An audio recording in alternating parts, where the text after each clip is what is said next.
আমাদের সমাজে এমন কিছু মানুষ আছে দেখবেন তাদের কখনো ক্ষতি করেন না, তাদের খারাপ হবে এমন কোনো জিনিস আপনি করেননি, কিন্তু দোষ না করেও আপনি দোষী। হ্যাঁ, আপনি দেখবেন আপনার পিছে বসে তারা সমালোচনা করে। এটা যখন শুনতে পান তখন কেমন লাগে? মনে চায় না? আমার তো মনে চায় মাছের মাথাটা ঠিক যেভাবে চিবিয়ে খাই, তাদের মাথাটা যদি সেভাবে চিবিয়ে খেতে পারতাম ভালো লাগতো।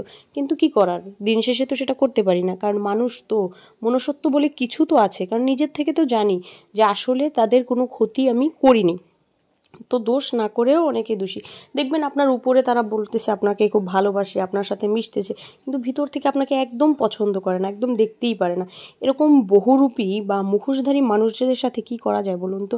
একটা বাংলায় প্রবাদ আছে না, কুকুরে যদি কামড় দেয়, কুকুরকে কি কামড় দেওয়া যায়? সেরকমই দেখা যায় তাদের সাথে আপনার মিশতে হচ্ছে, বাধ্য হয়ে মিশতে হচ্ছে। কেন? আপনি জানতে পারতেছেন এই লোকটা আপনার পিছনে বসে আপনার নিন্দা করতেছে, আপনার সাথে মিশতে চাচ্ছে না, কিন্তু উপর থেকে আপনার সাথে এত খাতির। কি দরকার ভাই? যেটা মন থেকে করতে চাইতেছো না সেটা মানুষকে লোক দেখানোর কি দরকার? মানুষের উপরের ভাগটা দেখে কখনো মানুষকে বিচার করবেন না।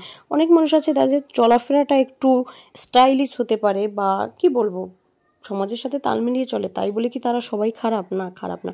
আর অনেকে আছে খুব নম্র ভদ্র, কিন্তু ভিতর থেকে যে সে কতটা খারাপ সেটা কি আমরা জানি? তো মানুষের উপর দেখে কখনো বিচার করতে যাবেন না।